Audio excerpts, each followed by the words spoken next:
Dulur, ya apa kabare? Muga-muga sampean seger waras, akeh rezekine. Blakran dina iki jange ngejak sampean kabeh nang salah siji desa sing diapit Gunung Penanggungan ambek Gunung Welirang. Yaiku Desa Nogosari, Kecamatan Pacet, Kabupaten Mojokerto. Desa iki dadi gerbang lawange pemandangan alam pegunungan. Ambek ketambahan hawa seger mulai isuk sampai bengi. Nang lembah pegunungan sing sejuk, Desa Nogosari duwe pemandangan alam sing iso ngedemno pikir ambek nenangno batin. Pemandangan alam nang Desa Nogosari gak cuma apik ketok mata, tapi iso dadi panggonan gawe ngrasakno idee alam ambek penguripan saben dinoe sing sakmadya. Nang kene murui bab ketenangan, keseimbangan ambek rasa syukur sing jeru.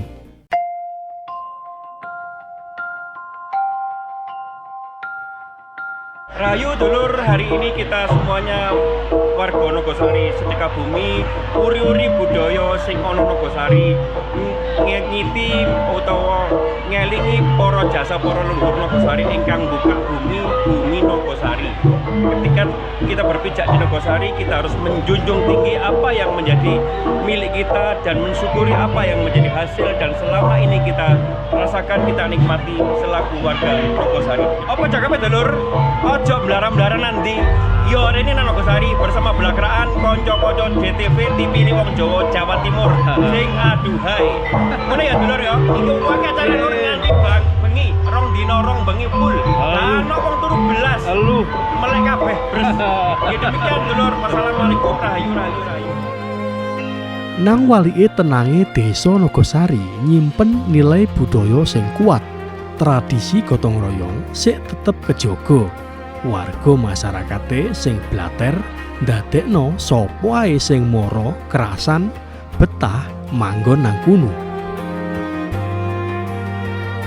Kekuatan terbesar dari kita bahkan Indonesia itu tidak luput dari kerukunan dan kebersamaan dari warga yang terkecil, dari RT, RW, dusun, desa, sehingga menjadi mercusuar sebuah bangsa. Dan negara ini ora kuat yen masyarakat dari desa itu tidak ada kesinambungan dan kerukunan. Dan kerukunan yang di level paling bawah ini harus kita, kalau bisa adalah ini menasional.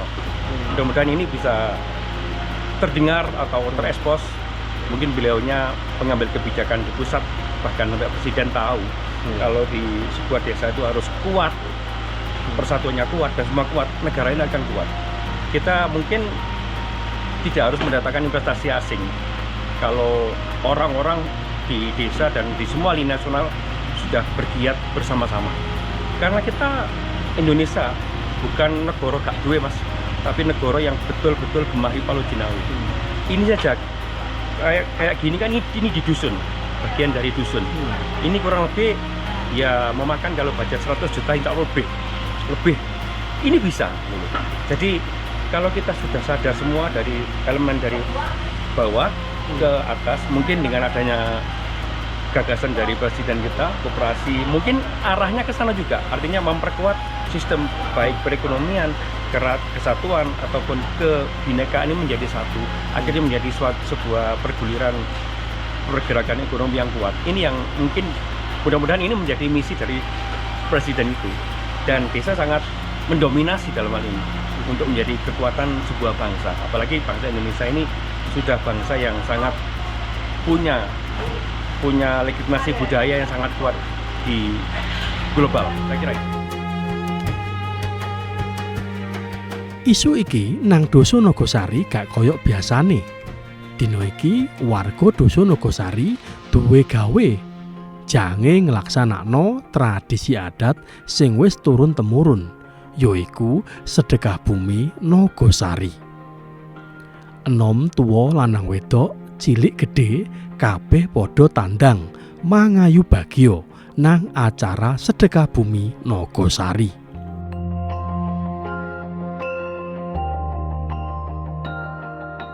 Saben warga nang acara tradisi iki duwe peran dhewe. Ana emak-emak ambek karang taruna sing lagi brai macak gawe pakaian tradisional. Ana arek nom-noman sing bagian nyiapno kendaraan ambek noto akeh son horeg. Kabeh nglumpuk dadi situk ngramekno sedekah bumi Nogosari.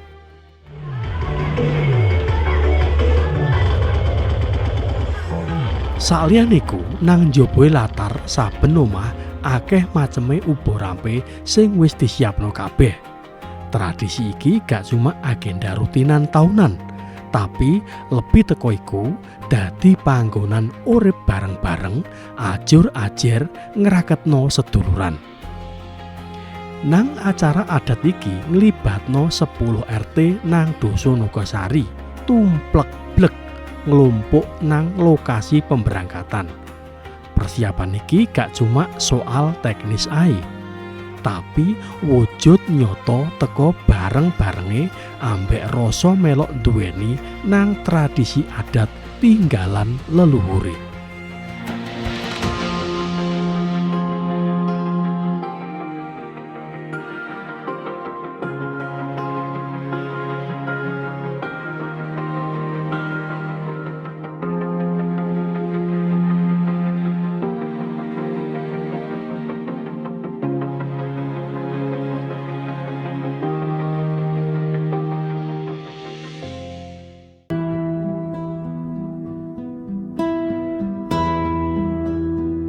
Akeh maceme pernak-pernik sing digawe para warga nang kuno ana salah siji ubo rampe sing gak oleh ditinggalno. Nang khasanah Jawa dijenengno cok bakal, gedang raja ambek klapa wungkul sing duwe makna jero. Cok bakal nglambangno asal usule urip. Nang tatanan adicara sedekah bumi, cok bakal dadi pangeling menungso nang jati dirine. Kabeh sing urip asale teko Gusti. Mari ngono balik maneh nang Gustine. Sangkan paraning dumadi. Gedang raja nglambangno kamulyan, kekarpan ambek derajat urip sing luhur. Filosofine masyarakat duwe karep supaya uripe makmur, cukup, berkah, padha ambek uripe raja sing makmur. Mari ngono klapa simbol kasampurnan duwe manfaat gawe kabeh. Nang lerenge kawasan pegunungan Desa Nogosari, akeh warga teko 10 RT tumplek-blek melok nang acara prosesi kirab sedekah bumi sing dadi simbol wujud syukur berkahe alam Desa Nogosari. Tiap rombongan RT nampilno ciri khase dhewe-dhewe.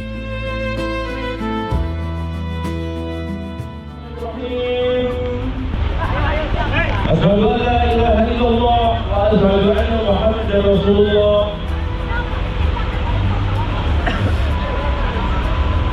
Dengan mengucap syukur kepada Allah Subhanahu wa Ta'ala, pagi hari ini kita budaya memperingati sedekah bumi, artinya memupuk rasa syukur kita kepada Allah Subhanahu wa Ta'ala, Tuhan ingkang purben dumadi.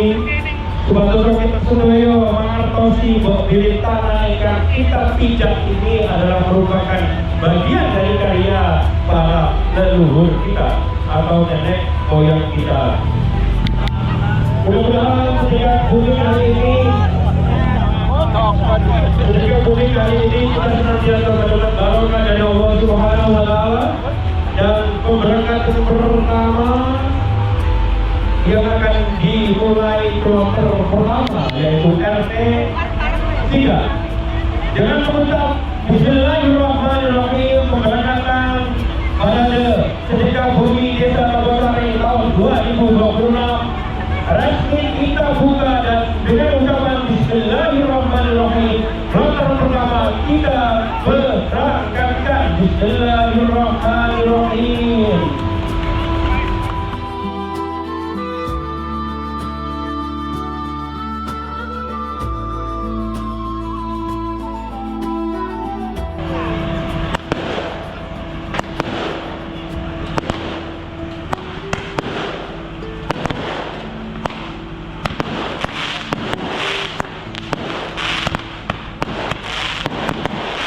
Kirap warga nang tradisi sedekah bumi iki gak cuma melaku baris bareng, tapi prosesi iki duwe simbol sing syarat makna. Ngeraketno hubungan menungso nang alam ambek marang Gusti sing gawe urip. Sakdawae dalanan sing diliwati prosesi kirap, jangkah mlaku warga dadi simbol mlakune urip sing kudu bareng-bareng. Upo rampe sing digawa ambek replika kewan-kewan sing dipikul, yaiku donga syukur sing tersirat marang Gustine. Prosesi iki iso gawe conto nek kasil bumi sing dipanen dudu kasil teko olah tangane menungso ae, tapi kanugrahan sing kudu dijaga, diramut, disyukuri. Saliyane iku, warga masyarakat sing nontok nang sakdawa dalanan kirap melok seneng, nambahi meriah prosesi kirap. Kirap sedekah bumi Nogosari dadi bukti nek tradisi leluhur tetep kejaga, urip ambek terus diwarisno teko generasi nang generasi selanjutnya. Lebih teko iku, prosesi kirap warga dadi gambaran kuwate nilai gotong royong. Gak atik beda-bedakno umur, status, kabeh masyarakat mlaku jejer, nggathukno niat ambek kekarepan. Saben jangkae tersirat donga supaya Desa Nogosari diadohno teko memala, dikei keselamatan lahir batin. Nang pungkase kirap sedekah bumi iki gawe nggathukno ati, gawe pepeling nek menungso, alam ambek budaya iku gak oleh dipisahno.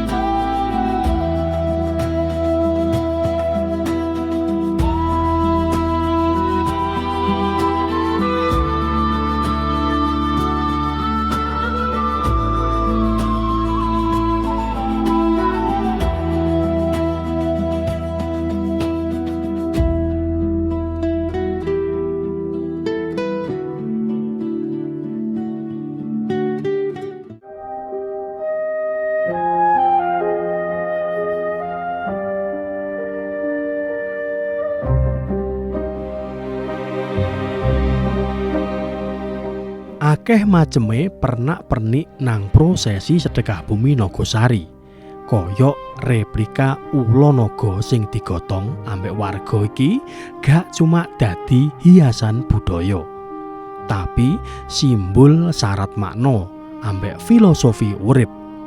Ula naga nang kearifan tradisi Jawa ngelambangno kekuatan daya alam sing gedhe ambek sing njaga imbange alam.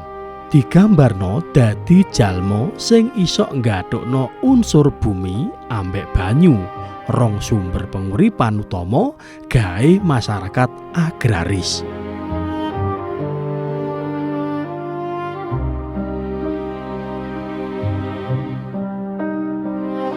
Replika ula naga dadi representasi donga supaya alam tetep nyawiji, lemah sing subur, sumber banyu sing berkah. Warga mikul replika ula naga duwe makna kuwate gotong royong. Saben warga duwe peran gandeng renteng sing selaras.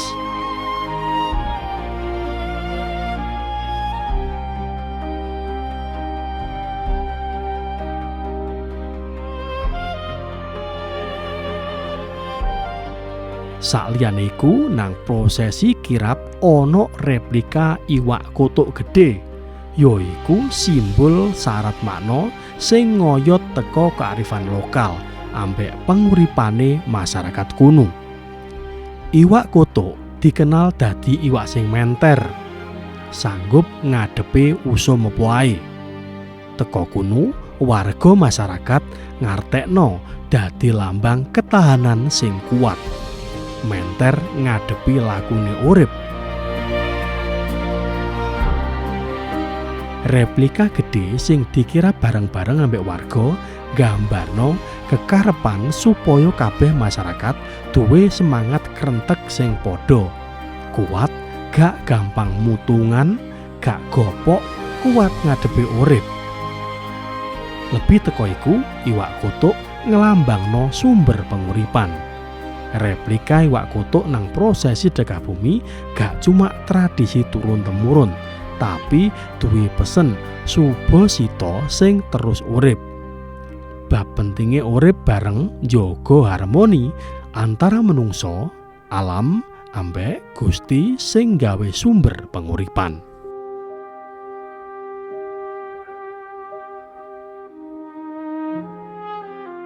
Jadi filosofi kita di Desa Nogosari, kita tidak mengenal kemarau, kita nggak mengenal paceklik, kita nggak mengenal apapun musim yang kiranya menyulitkan.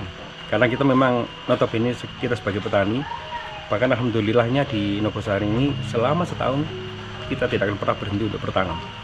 Dan always kita selalu panen. Dalam 4 bulan, 3 bulan, ada yang sebulan itu selalu continue panen.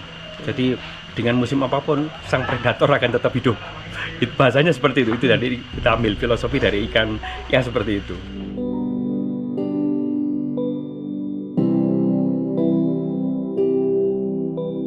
Replika banteng sing dipikul warga nggambarno ajur-ajere masyarakat. Duwe rasa tanggung jawab njaga warisan leluhur ambek lestarini alam. Replika banteng nglambangno tekad masyarakat sing kudu kuat ngadepi tantangan zaman sing gak ninggalno oyote budaya sing wis diwarisno turun-temurun. Nang tradisi sedekah bumi Nogosari, kekarepan panen sing melimpah ambek urip sing makmur. Replika banteng dadi pangeling nek daya kekuatan sejati iku gak cuma nang blegere awak ae, tapi nyawijine krentek ati teko warga masyarakat kabeh.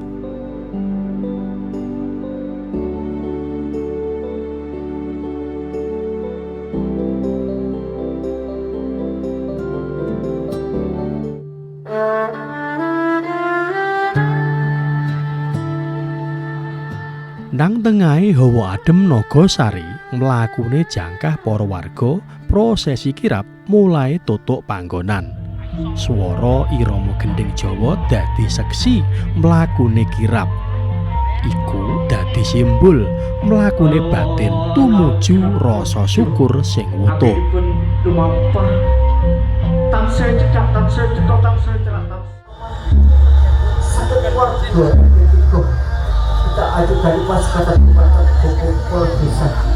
Mari ngono, rombongan kirap disambut Pak Kades ambek perangkat desa liyane.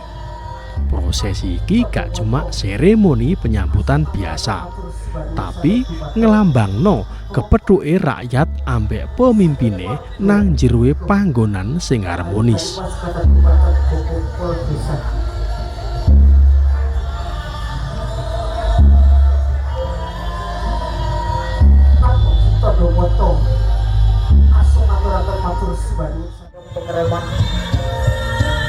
Jibriko wonten wujude Singa Medang. Lan saiki nyuwun malih wonten wujude nika Sang Prabu Singa Baru. Sawetipun para brahmana niku kawontenaken bendera Pataka J9 penjuru mata angin ingkang gambaraken semangat kepahlawanan. Wonten sasana pelajaran aktu karo wonten wali sak ajenge maskot Jibriko sakti sumane ayu betok kokor kang isi beras kuning lan duwe reca perlambang. Prosesi ngalungno kembang melati renonce teko warga nang Pak Kades duwe makna sing luhur. Putihe kembang ambek wangine melati nglambangno tuluse ati, resike ati, kekarepan urip sing resik kebek keberkahan. Wabarakatuh. Waalaikumsalam dumateng cikal bakal ingkang Bapak Desa Nogosari sing meroy dulur kula sing lair prastina panggona wonten mulut kita sedaya ingkang tansah mangan tumut mangan turu tumut turu lunga tumut lunga kita sedaya donga barokah dumateng kita sedaya kang hadir. Demikian matur suwun. Assalamualaikum warahmatullahi wabarakatuh. Rahayu, rahayu, rahayu.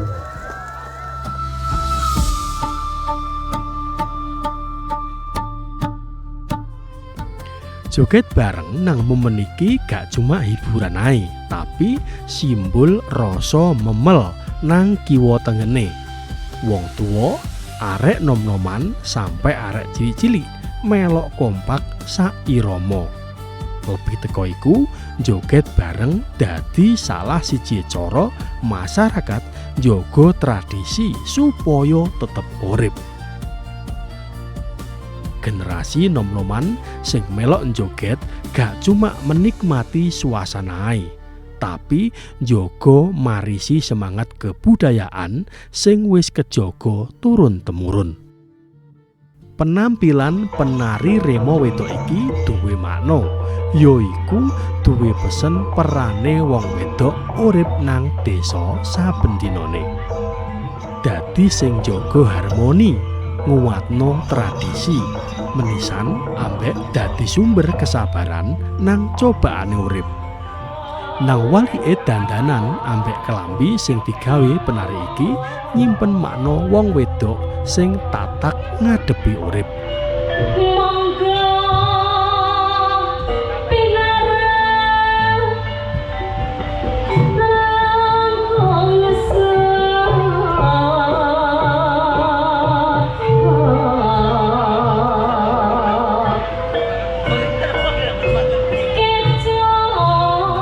Drama kolosal iki gak cuma dadi tontonan ae, tapi wujud gotong royong ambek nglestarikno budaya.